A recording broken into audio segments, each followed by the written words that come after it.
for the visit with the person of Highstrangeness. We have an exciting show for you today. This is the second one where we discuss the Tri-Lakes UFO conference that took place in November of 2003. Eventually there's going to be one more kind of like a summary. The first one we had Dr. Jordan, Gilbert Jordan on it himself. Now, today we have a lot of inserts, so I'm not going to linger because we're going to Kimberling City, Missouri, and as soon as we queue up, I have no announcements or anything. I just want to take you there and kind of revisit some of the things that we did and in November of 2003. And Kimberling City. Enjoy. And at the resort here, where the conference took place. As you can see, it's Washington weather. It's all drizzly and foggy, and this is the big parking lot here.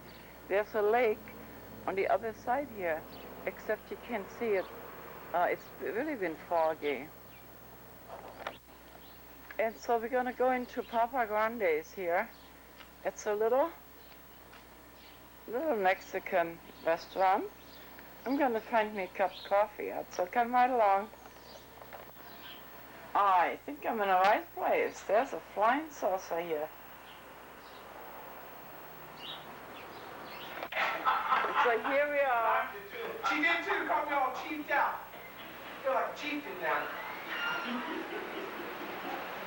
There's a lot of happy people so early in the morning. I don't even know who I am. There, look what I found. I know who they are. No, I don't. Look who I found. Bob White, Monica Ryan, His favorite place to be. Kanashibu-san. Good morning. Good morning. And Barbara McGuire. Good morning. Tom Berg, by the way, the one that got all the money from this little object. Oh, it's over. There's been a sighting.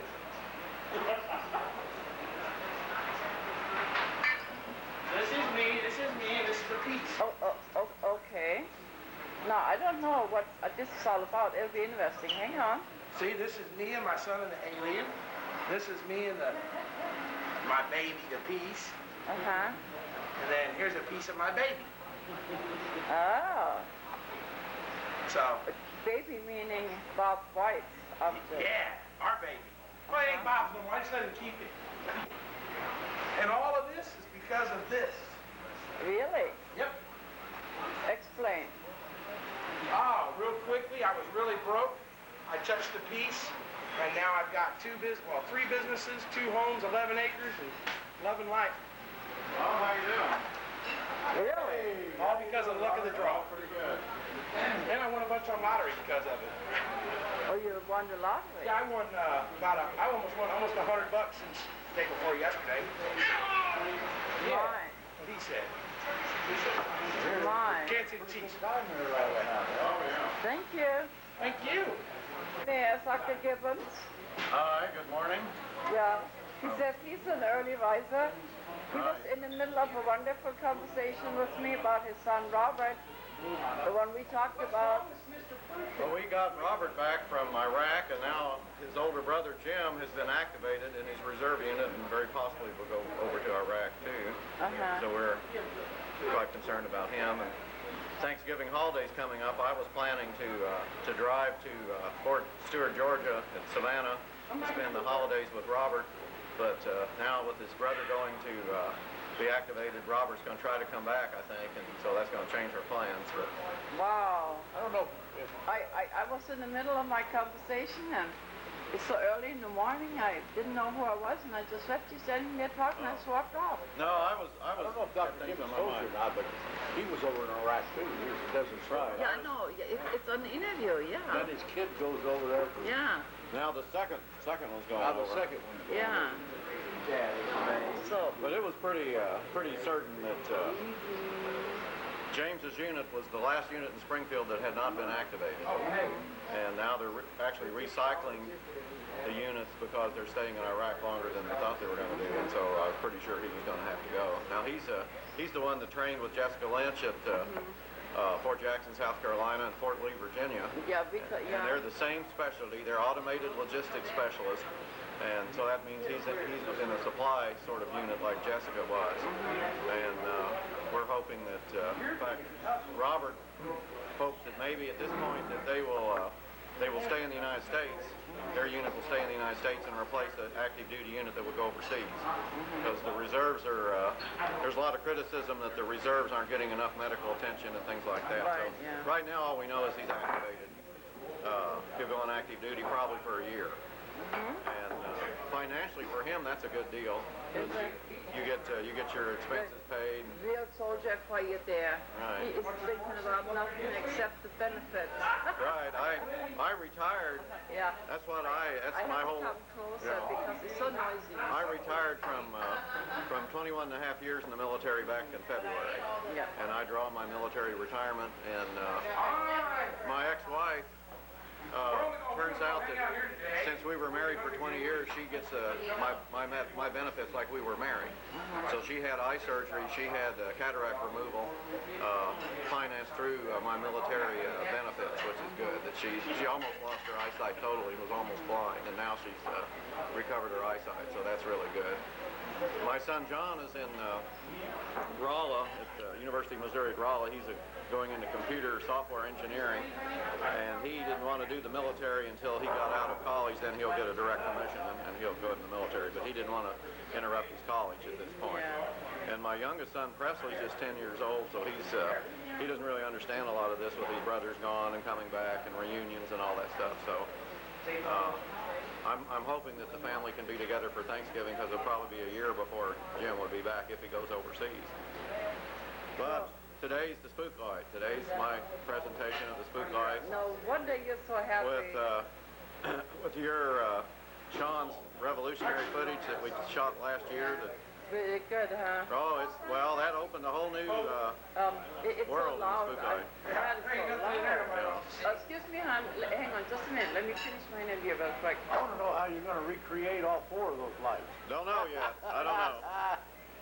I've got to find where the other 3 come from first. Right. But we're going to show the footage, and then I've got the footage that was taken back, the first motion picture footage that showed the light that was used on the television show Real People. I was thinking about it last night. We shot additional footage that didn't survive. My friend Fred Schweitzer died in 1996 at the age of 53, and his wife got all of his stuff. And then she remarried, and we don't know where all the films and all he did, where that's ended up.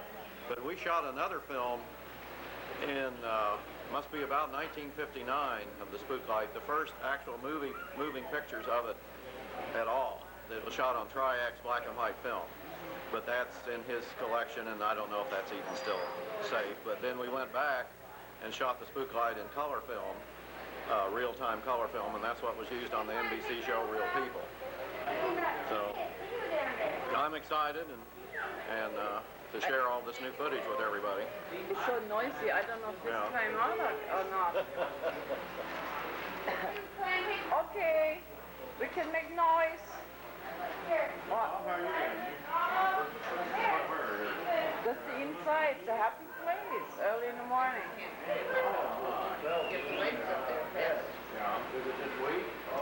I found my coffee. I'm a happy camper. I'm done. Oh, you're fine. Thank you. I'm just running around like a squirrelhead dog. Now the internet's down around. You say you have a freaky story? Well, just a couple of museum stories. You've heard this alien that says, welcome to alien territory. That's one of the things that we sell. Well, we have one by the front door, and it operates off of a solar cell when the shadow goes across it. Well, we have a very extensive alarm system in the museum. We have the windows, the doors, proximity, all this stuff. So I know when the door alarms are on, there's nobody has gotten in to the museum. But all of a sudden, one time, that little alien starts talking. And that really freaked me out, so I went in to look. What had happened was the shadow of the porch had come through the window and had triggered that thing off. That was one of them. The other was we have these inflatable aliens that we used in our advertising around here. We have one of those that stands up in our display, but it leaks air. And it just so happened that we had... It blew itself up? No, it was, we blow it up, but one of them we had was leaking air. So this is coincidences, Yeah. but they happened to be at the same time. So my first job is to put the money in the cash register. So I have this big wad of money. At that time, we had a big wad of money. And I hear this tapping. Again, the alarms are on. You know, there's nobody who's come in. What it turned out to be was a piece of the molding, the trim right above this alien had come loose, and it was just tapping, ready to fall off. And as I walk into to see what the tapping is, you know, pretty well scared, lights are out. The alien falls onto the floor, and I threw the money up in the air and ran out the back door. You did. And I forgot about the money, and here comes Bob in, and we always go through the museum out the front door to go get coffee at the restaurant. Yeah. And he says, "What is all this money on the floor?" I said, "Well, that's where the alien scared me this morning." He said, "Well, if the alien scares you, pick the money up first, then get out of here." So that's our two stories. If you want to just come in here, and I'll trigger the aliens.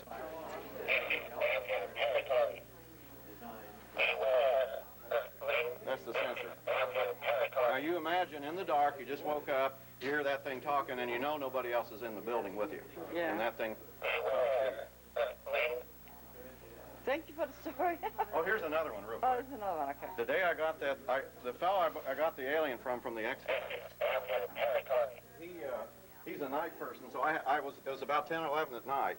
And I'm taking this back. Now, it's in my car, and I'm not really thinking about it. Well, then I get out. We have, in the back of the museum, we have a big sort of a street light or floodlight that illuminates the whole back.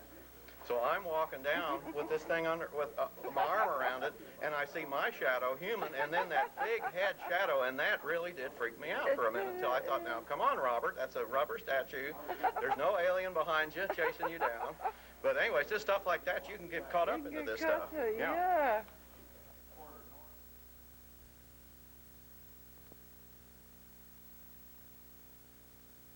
Up here. And now this was some of the fun stuff that we did at the Tri-Lakes. And now the next clip is of two speakers that we make reference to a lot.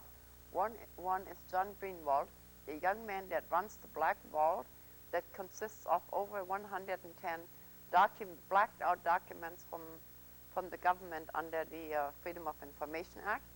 And the next speaker right after him is Stanton Freedman. And of course, you all know who he is. He is, well, he's just everywhere between here and Stanton is just everywhere. And so we're going to do interviews with two of the speakers, and then eventually I'll show you all the speakers, but we don't have time for that. So as soon as we get queued up. So say hello to John Greenwald. How are you? I'm doing good, thank you. Good. A little tired. You wasn't feeling well, huh? No, I was kind of came down a little bit ill on the first day or two of the conference, so just kind of been fighting the cold weather. I had said that to you earlier, and I wanted to go on record with that. Some of us, well, most of us, we so admire you because you are persistent and you make our job so much easier. So there's a lot of people trying to, mostly psychics and things, to protect you with a white light. Well, thank you. And so I was wondering that, so can you tell me real quick what possessed you to...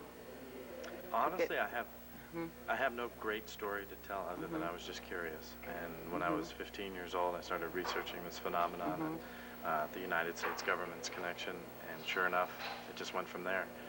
And I came up with thousands and now well over 110,000 pages of government documents, and still haven't seen anything. So just operating off of pure curiosity. Now, a lot of people have been in your website, which is the Black Vault. Yeah. And you mentioned how you picked that word, how you picked that site. Well, yeah, it's a vault of information. When I first started, I knew it was going to be quite large, and you know, vault was a great name, and a lot of the stuff I noticed was just covered in black. It's not, and again, not to have it's not a really fantastic story on how I came up with that name, but the Black Vault, and it's just a vault of information that's just covered in black. Okay. Now, who are you as a person? I'm pretty much, if you can actually define normal, just kind of a normal kid. You know, I'm 22 now, but I'm still kind of a big kid, and just love doing what I do. I love teaching people and helping others get the information they need. Information sometimes takes 4 or 5 years to obtain. Yeah, that's why we're so grateful to you. Yeah, thank you. But it's great to hear people's reaction to the information that takes 4 years to obtain when they can go online and download it in a minute.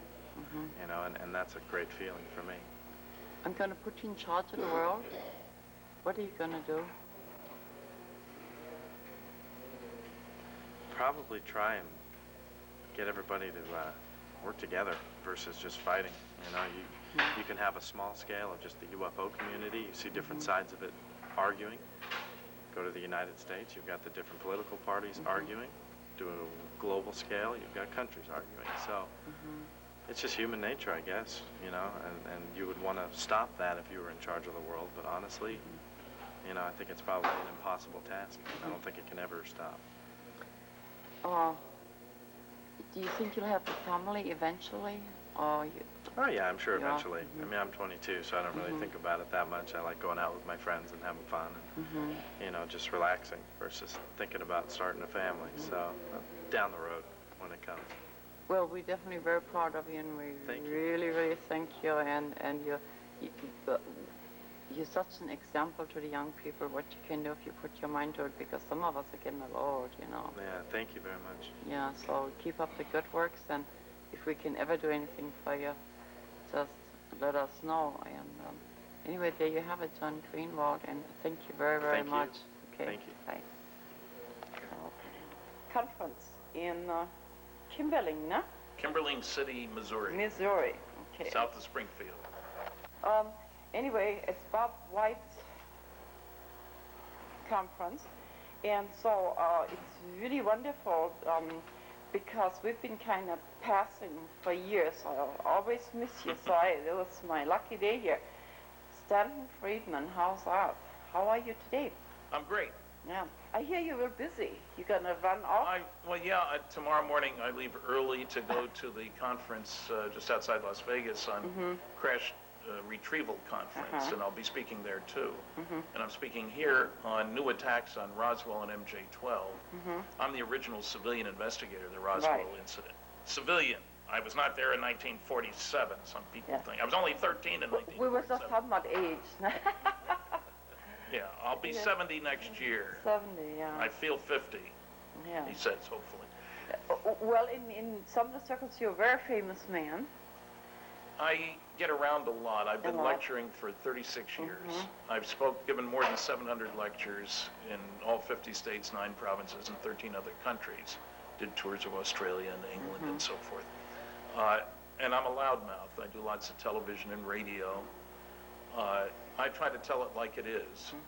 And unlike many of the people in the field in the past, professional people, I'm not an apologist ufologist. I'm not a closet ufologist. I tell it like it is. But of course, as a nuclear physicist, I back up everything I say with facts and data, which you better if you're going to stick your neck out and don't want it chopped off. Yeah. So I'm not only the original civilian investigator of the Roswell incident, but I've been to 20 archives and trying to get at the truth of the Majestic 12 documents. And I'm convinced that some are real and some are phony. Each one has to be taken on its own merits.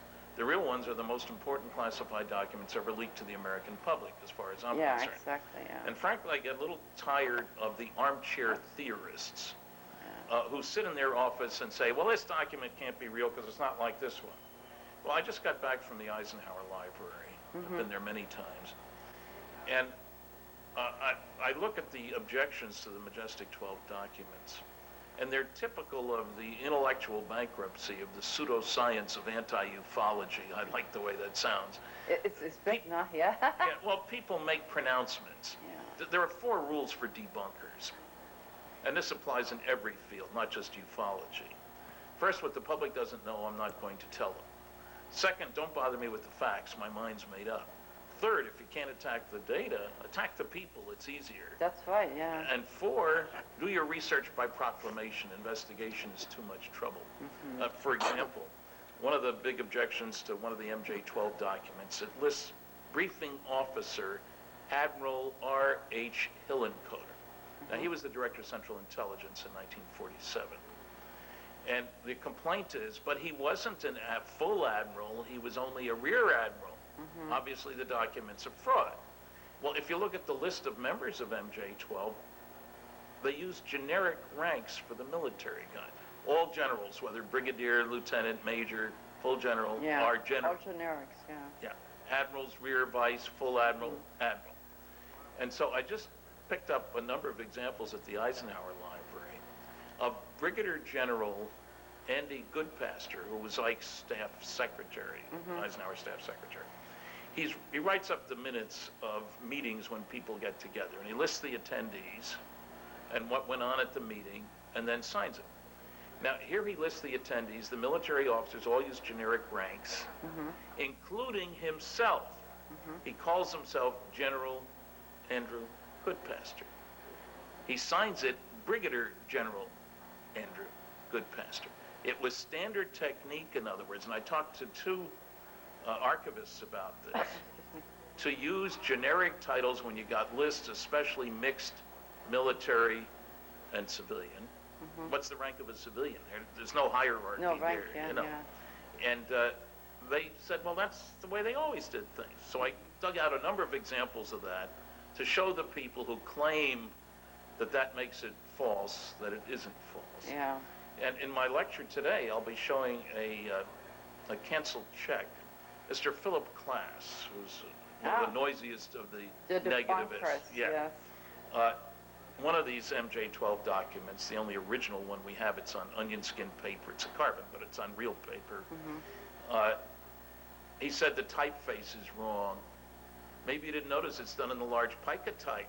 But the tradition at the White House was a small elite type, and I have 9 samples to prove it, and I challenge you to find any genuine letters, memos, etc., done from the right people, the right time, in that same size and style type. And to encourage you to respond more quickly, he says, I'll offer you $100 each for every genuine such item. He put a limit of 10, unfortunately. Yeah. I went to my filing cabinets and took out 20 pica. So you made your money, huh? I sent him a check. I sent him an invoice after sending him, and he sent me the $1,000. Oh, wonderful. But here's the crazy thing. The Eisenhower Library at that time had about 250,000 pages of National Security Council materials, just NSC. The notion that you could take 9 and generalize to all 250,000 is ridiculous. Yeah. And so part of my role is to slash headlong at these nasty, noisy negativists. And see, I bring to the subject kind of an unusual background. I worked on many canceled government-sponsored advanced research and development programs. One of the biggest objections from the noisy negativists is you can't get here from there. Yeah. Well, I worked on nuclear fusion propulsion systems, nuclear fission propulsion systems. You can get here from there. But the academics don't know anything about those programs. They were done in industry, they were classified, and so forth. Because of all the lecturing, I've had to face up to the real questions that people have. I give them the facts, the data, that they have no trouble with. I deal with 5 large-scale scientific studies that fewer than 2% will have read. So, you know, they suddenly realize a lot of data out there. But what I do that's a little different is when I respond to the questions, the why questions, people accept the data. Well, but what I really want to know is why the cover-up? Why would aliens come here? Why don't they land on the White House lawn? You know, these kinds of questions. These are all opinion questions. But because I've probably answered close to 40,000 questions over the last 36 years, I've had to think about these things. And people seem to like my answers because they go in greater depth than most people have to go into. After all, who else is spending full time dealing with flying saucer facts and data, you know? So that's a real advantage. So I'm going to add one more question to all of those. Who's Stanton Freedman as a person? Stanton Freedman as a person. Grew up in New Jersey. Don't blame me for that. Went to Rutgers University for 2 years, majoring in physics. Switched to the University of Chicago, spent 3 years there, got bachelor's and master's degrees there. Carl Sagan and I were classmates for 3 years at Chicago. He never bragged about me, so I'll brag about him because I'm here. Wonderful, yeah, He it's is a household word too, yeah, so. And then I spent 14 years in industry. I think I set a record for working on canceled government-sponsored advanced research and development programs. I worked on nuclear airplanes for General Electric. I worked on fission rockets for Westinghouse. I worked on compact reactors and fusion rockets for Aerojet, General Nucleonics. It was very exciting to be working on the leading edge and classified stuff. That's the other advantage I have, is I know how security works. I spent 14 years working under security. Do you have any hobbies? I read a lot. I used to like building things. Now I'm too busy to build. I used to do a lot of gardening, but not anymore. I'm interested in things medical. Well, I have a son who's a hemophiliac, so for 40 years I've been digging into medical literature and having to deal with the doctors at the beginning. Every patient needs somebody on his side when it comes to dealing with the medical community. So I dug into that at great length. We used to go to antique auctions, my wife and I. That was kind of fun, but now the house is full. We don't need any more antiques. Don't need any more, yeah. No. I like reading mystery stories, strange as that might sound. I don't like reading science fiction. I did when I was 12, 10 or 12. But I like real science, and I like real people, and the science fiction writers, three of the key ones, I even did a paper on science fiction, science, and flying saucers. Isaac Asimov, Ben Bova, and Arthur C. Clarke, the ABCs of science fiction. ABCs, yeah, somebody said you was a real people person. Well, so I have to agree with that, yeah. Those three guys have said some very stupid things about flying saucers, so I wrote a paper dealing with it and laying it out. And so I've spent a lot of time, it's not ufology, but I take on this, what I call the SETI cultists. SETI, S-E-T-I. Everybody thinks I'd search for extraterrestrial intelligence. It's really a silly effort to investigate as far as I'm concerned. And it's based on a whole bunch of crazy assumptions. They assume that there's life all over the place out there, and that some of it's more advanced than we are because we haven't been around that long. But you can't get here from there. And if we just listen long enough, we'll pick up the radio signals. It'll be the greatest discovery in man's history. In the first place, you can get here from there. In the second place, they're ignoring Freedman's law, named by me, for me, of course, although there were 2 Nobel Prize winners named Freedman. I'm not one of them. And that is that technological progress comes from doing things differently in an unpredictable way. The future's not an extrapolation of the past. The laser isn't just a better light bulb. The nuclear rocket engines I worked on aren't just better chemical rockets, entirely different physics. They're also assuming that radio is the most advanced technique for communication. 150 years ago, they would have said smoke signals. I mean, that's ridiculous. The egos that go with these guys. And the reason I call it a cult, what are the characteristics of a cult? Charismatic leadership, strong dogma, strong resistance to outside ideas, and a great notion of their own importance. They will transmit to mankind the secrets of the universe. Come on, folks. And you know what's interesting is they all take swipes at flying saucers. They never reference the large-scale scientific studies. It's clear they know nothing about it. And, you know, one of the funniest things is, here we have astronomers telling us how aliens would, should, could, or might behave. Now, what do they know about behavior? If you were looking for a group of professional people, how about Earthlings, motivation and behavior? Where would you put astronomers on that list? Down about as far as psychiatrists, psychologists, social workers, nurses, doctors, lawyers, but astronomers? Astronomers. Now, see, I've talked to Valery Yufanov from Russia. I don't know if you're familiar with him. He's really a nice guy. And we kind of went there, and he said, well, one of the things, you know, everybody puts in a category and wants to distort what you look like, and we don't really know, so maybe we could just kind of ease up on that a little bit. So well, one of their silly arguments is that aliens can't possibly look like us. Like us? Oh, now, that's ridiculous. Unless you have a catalog. Let's see, here's 37 varieties of aliens. 10% have 2 heads, 5 arms, and 3 legs. 6%. We don't have any such catalog, and we don't have a travel catalog telling us who's going to be here.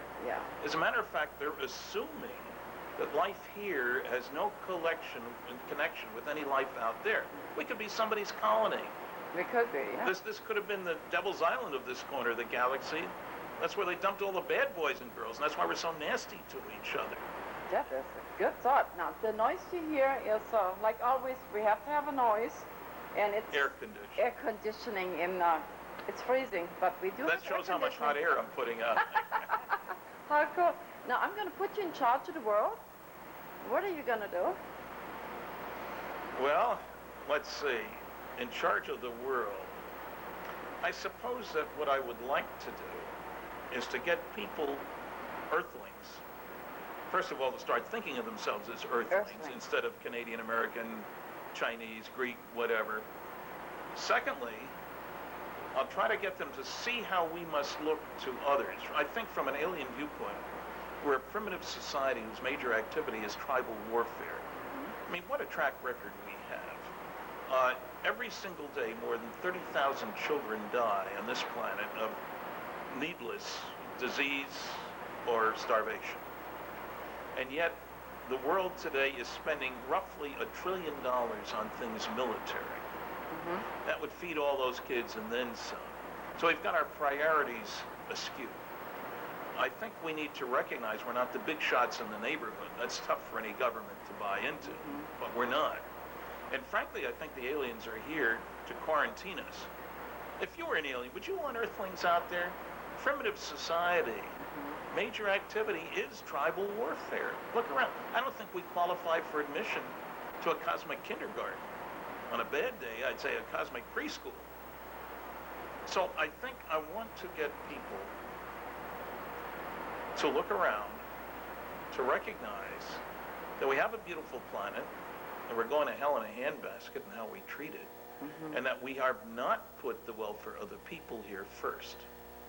And because of that, there are all kinds of petty dictators who have taken advantage of their people, slaughtered other people, and gotten away with it because nobody stands in the way. In other words, we need to revolutionize our thinking. That's what's needed. And the world may not be ready for that, I don't know. But, you know, desegregation in the South was done in a systematic way. First grade, next year first 2 grades, next year first 3 grades, etc. And the thing that made the difference as to whether there were troubles or not were the attitudes of the leaders. When the police chief said, we have law-abiding people here, we don't like these new laws, but I'm sure our people will abide by them. You know what? The people did. Yeah. If you had a mayor or a police chief who said, our people will never put up with this, that's when you had riots and trouble and difficult. Now, I worked on a number of government-sponsored advanced research and development programs, and the big missing ingredient was leadership. Somebody said, this is where we want to go, this is how we're going to get there. If you don't want to do that, get off the train. And so what's needed, for example, NASA. Now, I've been a strong proponent of the space program. I worked on different space projects. But you realize that since Kennedy said, let's get the moon to the moon, a man to the moon and back safely by the end of the decade, NASA hasn't had any goals. They're thinking about considering the possibility of perhaps reviewing the thoughts about maybe going to Mars. That's not a goal. But their goal is to keep their budget coming in. Yeah. What we need is people who have goals. The vision thing, as first George Bush said, in a negative sort of way, but I think we need that. So I think the world is in a real need for standing back, looking at us, and recognizing that we have the wherewithal to change the world. But spending all that money on things military isn't the way to do it. And I'm very concerned. Frankly, when I was a lot younger, I thought my kids would grow up in a much better world than I had grown up in. Yeah, I remember the war, you know, and stuff like that. And yet I look around and I say the world isn't a better place now than it was then. I know we have more toys and more baubles, but in terms of security for mankind for the future, I don't see it. On the way over here, there's eventually it's going to be 6 of us friends that came. There's 4 of us right now. We was coming through town and we made a comment that I forgot what it was, a sign that reminded us when we were young, and one of the actually was Kanashibashan said she remembers the trouble she got into from her parents, and by just thinking like that. So it wasn't worth the thought of her doing anything, wasn't worth the hassle later. And then, I don't know if it was her or someone else said that right now it's the law enforcement that sets the boundaries, because there are no boundaries for the children. They do what they want to. So the world is really kind of going backwards with you. Yes, I think that's true. Yeah. And it worries me. It concerns me a great deal. And when I read about kids who watch a lot of television have trouble learning how to read, I can understand that, because reading is different from pictures. And that bothers me. I want to see a world in which people grow up able to learn about other cultures. Yeah. How many Americans speak another language, for example, which is a real problem now with the Middle East. I want a world in which people spend at least a good chunk of their time finding out more about the world around them instead of swallowing whole the junk that's on television. What's handed to them, Yeah. So I'd like to see the world change. I'm not a politician, but I try to take advantage of my speaking skills to get people to think about these things. Not just about UFOs, but the larger picture. Yeah. So any advice for the young people? Do your homework before you put your mouth in gear. Don't believe everything you read on the internet. There's a lot of garbage there. Try to develop your skills for evaluating different claims. Go to first-hand data, not sixth-hand data. Yeah. Learn about our neighborhood. There's a concept I'm trying to get across to people. Our local galactic neighborhood. Within 54 light years of here, there are 1,000 stars. 46 are similar to the sun, not too hot, not too cold, not too old, not too new, and probably have planets, and therefore places for life. That's our local neighborhood. Now, just 39 light years away, and the galaxy is 80,000 light years across. So I'm talking about down the street, around the corner. Right. There are 2 stars, both sun-like, Zeta 1 and Zeta 2 Reticuli. It's a constellation of Reticulum. The name won't mean anything to anybody. You got to go down below the equator to see them. But what's significant here is these 2 stars are only an 1/8 of a light year apart. Oh, my. They're 30 times closer to each other than the sun is to the next star over. We're out in the boondocks. Yeah. Now, that means that from a planet around one, looking over at the other, you could directly observe planets. You don't need a guess. And with a reasonable sized telescope. Furthermore, it means the other star is visible all day long. So you got 2 stars in the sky. Yeah.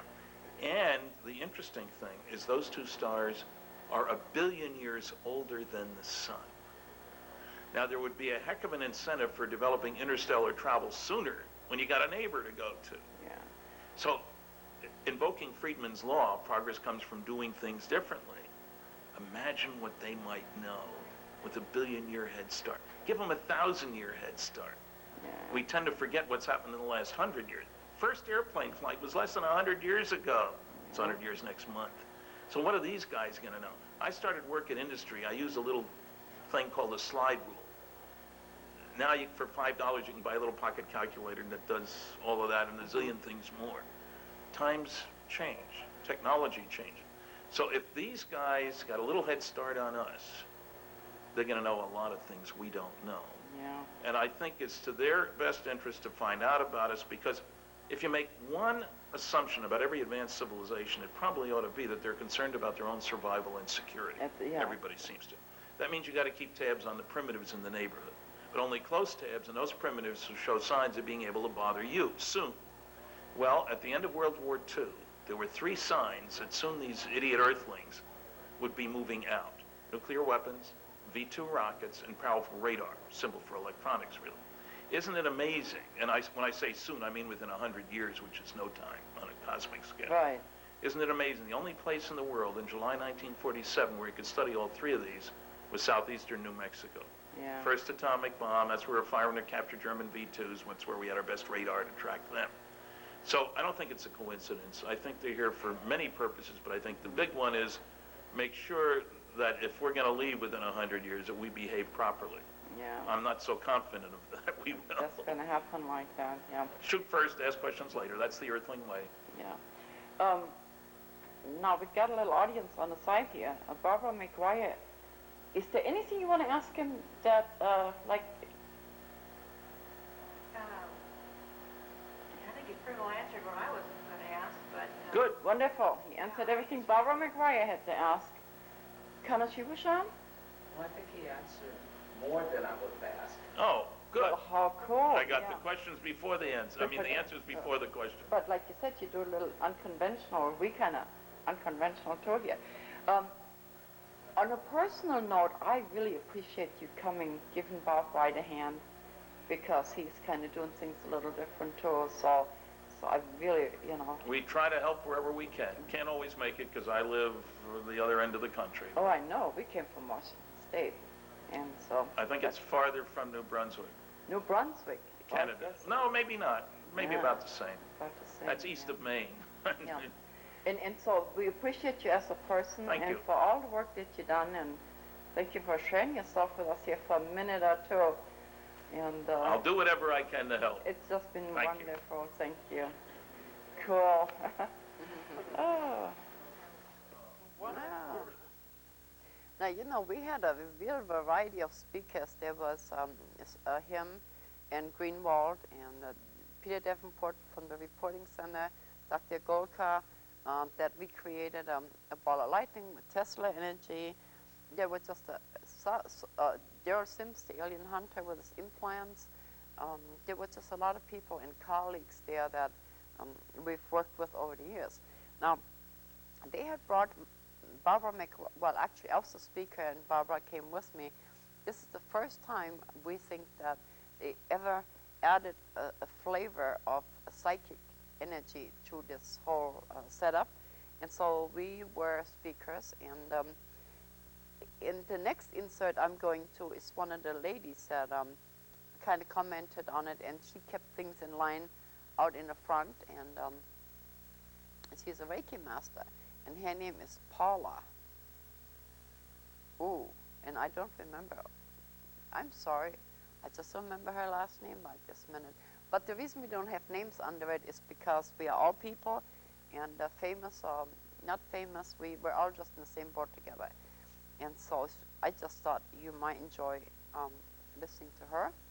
And for those of you that's wondering, Mr. Freedman did find the footage about June Kaba that he couldn't find. It has resurfaced, and give me a call about that. So we're going to go to the next insert and see what Paula has to say. Cool. Yeah. Here they are. Enjoy. It's the best we can do here on this end. And, well, Paula Boyd, we kind of bonded a little bit for some real unusual reasons. This is the UFO conference. And there's a few of us here that put a spiritual spin on things, no? We do. Yeah, we do. And so let's talk about that a little bit. We can do this really good. I have some hot on my back, and wow. You're a Reiki master? I am. Mm-hmm. Do you remember why you went that way? You have to speak up now. I don't remember exactly what, it's one of those things that just happens. I was introduced to Reiki probably 12 years ago, and I had a session which was very enlightening for me. I had a health issue which the Reiki did not cure, of course, because it was a toothpick in my foot, but that's what drew me to it at that point. But when I was in the Reiki session, I did get some past life information, and so I had some vivid images that came through. And then it was several years later, and a friend Just a minute. Let me get back to your song. Okay, I'm okay. So several years later, I had a good friend who was telling me about a Reiki 1 Just class. a minute, this is not going to work. Okay, Do you remember where you were? I do. Okay. So I had a good friend who had heard about a Reiki level 1 class, and she just really wanted me to go take it with her. And I said, you know, I'm just not into that. That's your thing. That's not my thing. Go have a good time. And she kept after me for a long time to go do it, and it just was never, ever the right time.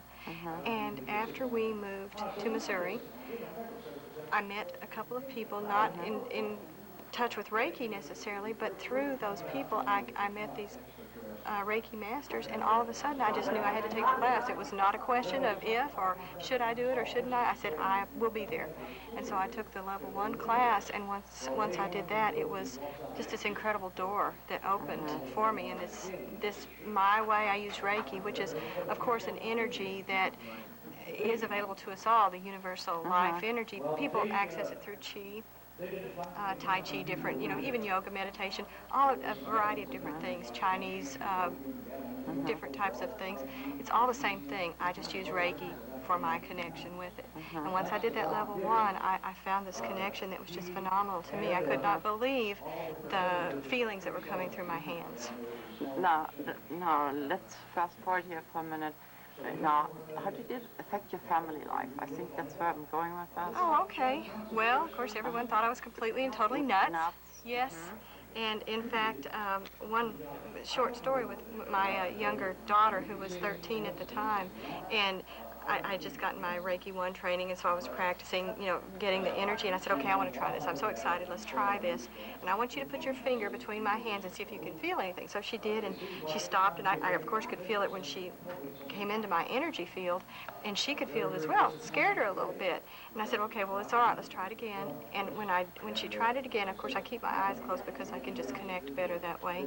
I felt like a sharp triangular point coming into my chest from it because I was holding my hands like this, and I went, and when I opened my eyes, she was back like this. I said, would you put your finger in there? And she was standing there with her eyes wide, and she went, I said, well, this is what it felt like. It felt like this point coming in. I said, what did you do? And she had taken a Dorito and was going to try to trick me with this Dorito. And so when she put that Dorito into my energy field, it pushed that energy in that shape back into my chest. And that was at a level 1.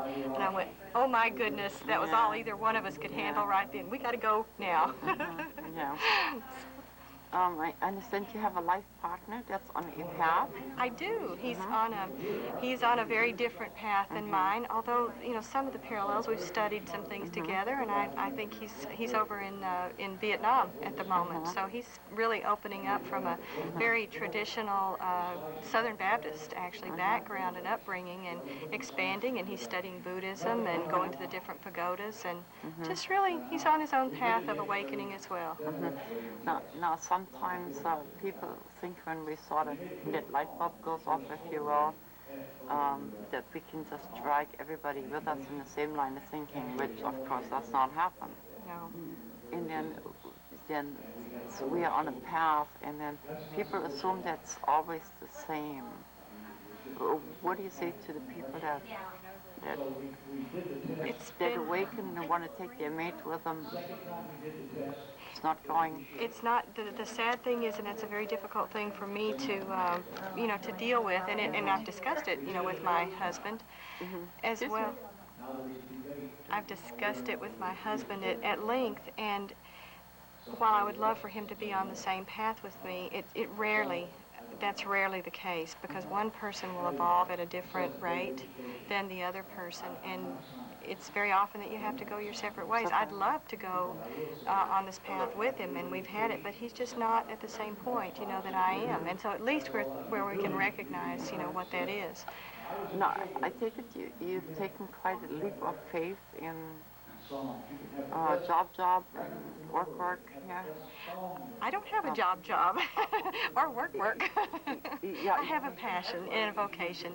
So no, I've opened a small little shop within a flower shop, a little metaphysical type shop where I have a few of these kinds of things. And I'm doing Reiki classes. A lot of work. Out of my home, yeah. Probably work more than you did when you had a job. Yeah, well, it's been a long time. I've been self-employed, so I haven't had a job in 20 years. So that I've been, at least had some prepared training for this, but, going out, as you know, on this kind of a thing, you just have to trust that the money will be there. You didn't hear my lecture yesterday, right? I heard. I'm assuming you know what the job was and the work, because I explained my theory.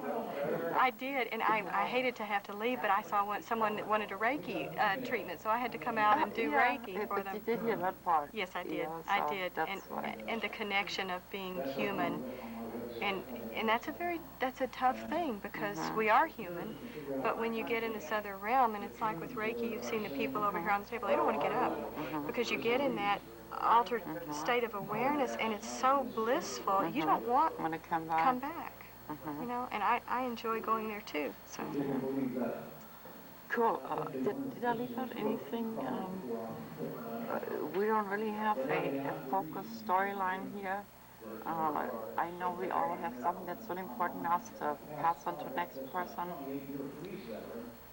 Be open to everything. Try it, see if it's yours, and don't be afraid. Fear is one of my big issues because when you get on this path, it's very scary. And I've been listening to a lot of the Carolyn Mace tapes, medical intuitive tapes, and there's one of the stories that sticks out to me. I believe she tells it about Graham Greene, who's the British author who went to see Padre Pio, and he could not handle that because he knew how it would affect his life, and he wasn't ready for it. And I think that so many of us have these desires to go into these different areas, but it's very scary. And we know, just like you're talking about with the mate, the life mate, we know that by taking that step, doors will open, but doors may close. And it's a very scary thing, and we have to be ready and accepting and at peace. One of the things I ask a lot of people, including Ingo Swan and some of the people that's been doing this for all their life, if they ever regretted to have chosen this path. And you know what he said? What?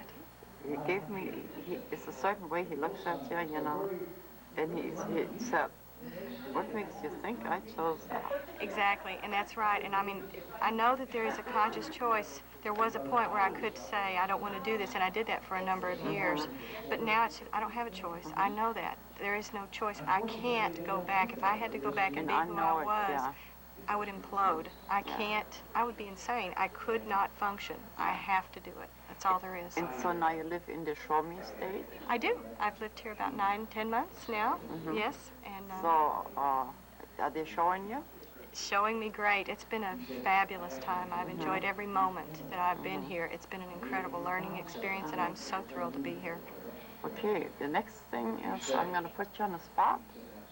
I'm going to put you in charge of the world for 1 minute. The world. Go. I know everybody would say, oh, let's have world peace, but that's not it. We're here to learn lessons. I think we're doing what we need to be doing, each of us, and we each have a responsibility, and we're doing what we can. Would I change anything?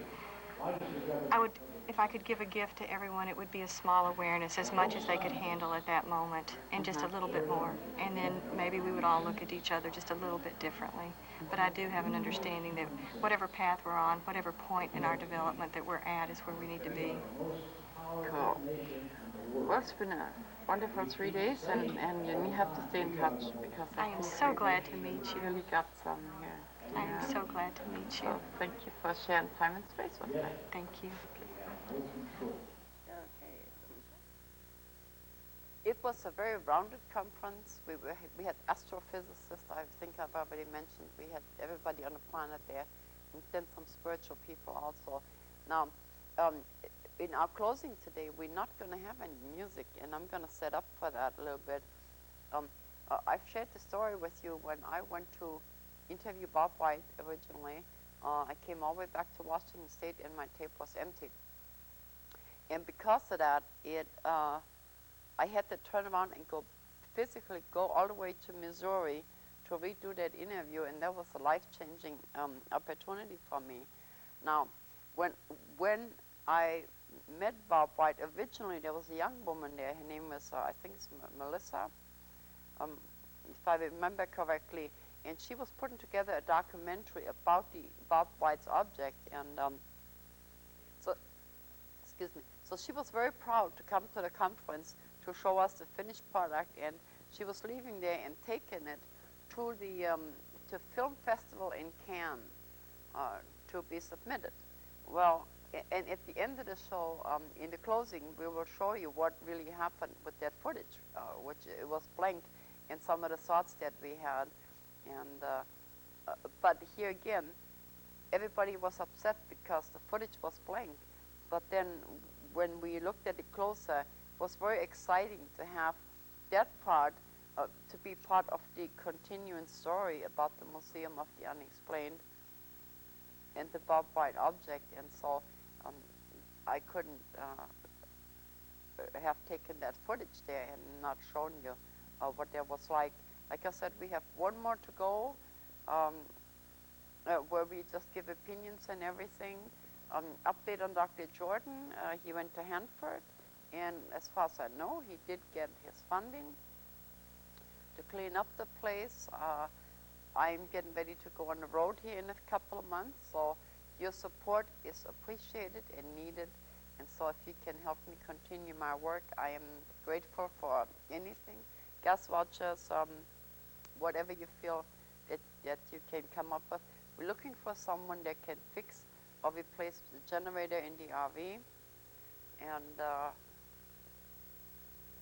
we're just going to start all over again and get back on the road and meet more people and do more things. And so like I said in the closing here, I would like to share the footage with you that we shot when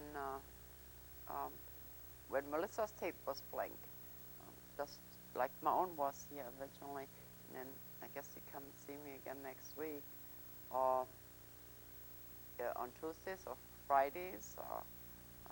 And we've added new stations. David Kucinich.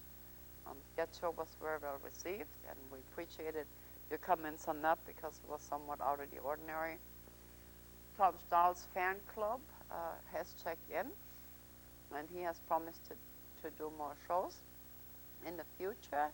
I've been sitting on Valerie Yufanoff for such a long time, but we are almost at the point now where we can go ahead and get that put together for you.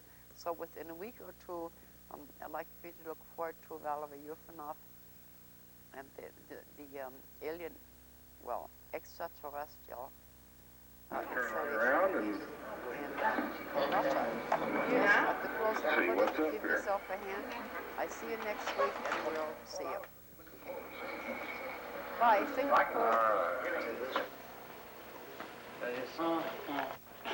The last time it was okay when? Last night. Okay. Well, I watched it on Thursday night when I recorded it, and I watched it last night before I brought it down this morning. I didn't watch the whole thing. I put it in, queued it up to the right place. but did you go beyond where you? Yeah, well, of course you would know how to do that, yeah. Sure. So we got gremlins again. Well, they'll just add to your stories. Yes. Yes. It makes a good story. I don't want any more added to this. We got enough. Oh. The gremlins. Yeah, but it happens. It was just bizarre, you know. This is bizarre. The whole thing is bizarre. What's your believe it. take on that? I don't know, but it was put next to the object. For an hour. But my cameras were not, see? But the object was on the table and the bag was on the floor. No, unless Bob had that object in his pocket when I filmed him. Unless he must have had So it in you're his pocket. saying it was 2 feet See? distance maybe from it? Not right.